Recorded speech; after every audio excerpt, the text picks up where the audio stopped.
कैसे भुलाई बाई वकरस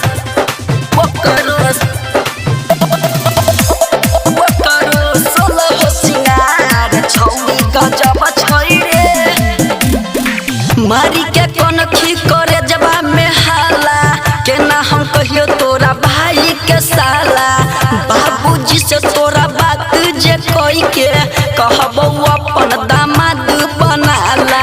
तोरे गाल पोठ में लाली चलै छी लचकै छौ खाली। जब से तू मार्केट धरली सब छौरा छौ तोरे खाली।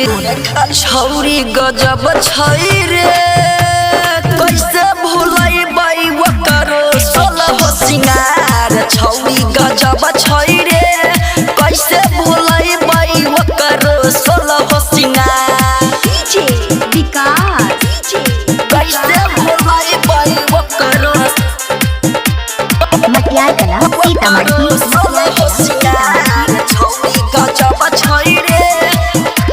सुने नै तू केकरो बतिया झूठे करै छै तू परेशानी। झूठे करै छै तू परेशानी। सुने नै तू केकरो बतिया झूठे करै छै तू परेशानी। कहै छौ गाँव के गेलो गबा सबके मन में हेतै परेशानी। तू जान आइटम बम बारू तनिको न कम बारू। जी भर के पी लेब हम तनिको न कम बारू।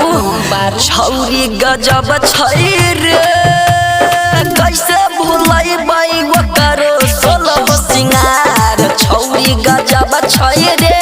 कैसे भुलाई बाई वकरो सोलह सिंगार डीजे विकास कैसे भुलाई बाई वकरो मटियार कला सीतामढ़ी सोलह सिंगार छौरी गजब छै रे।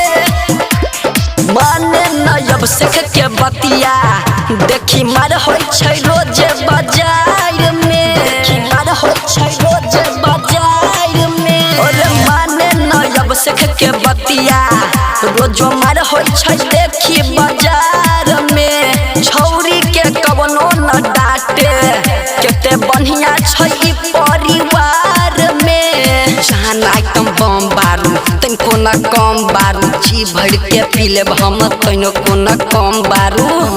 छौरी गजब छै रे कैसे भुलाई बाई वकरो सोलह सिंगार छौरी गजब छै रे। कैसे भुलाई बाई वकरो सोलह सिंगार। मारी के कनखी करे जबा में हाला के ना हम कहियो तोरा भाई के साला। बाबूजी से तोरा बात जे कई के कहबो अपन दामाद बनाला। तोरे गाल पोठ में लाली चलै छी लचकै छौ खाली। जब से तू मार्केट धरली सब छौरा छौ तोरे खाली। छौरी गजब छै रे कैसे भुलाई बाई वकरो सोलह सिंगार छौरी गजब छै रे। कैसे भुलाई बाई वकरो सोलह सिंगार। सहर्ष रिकॉर्डिंग स्टूडियो भूतही चौक सीतामढ़ी।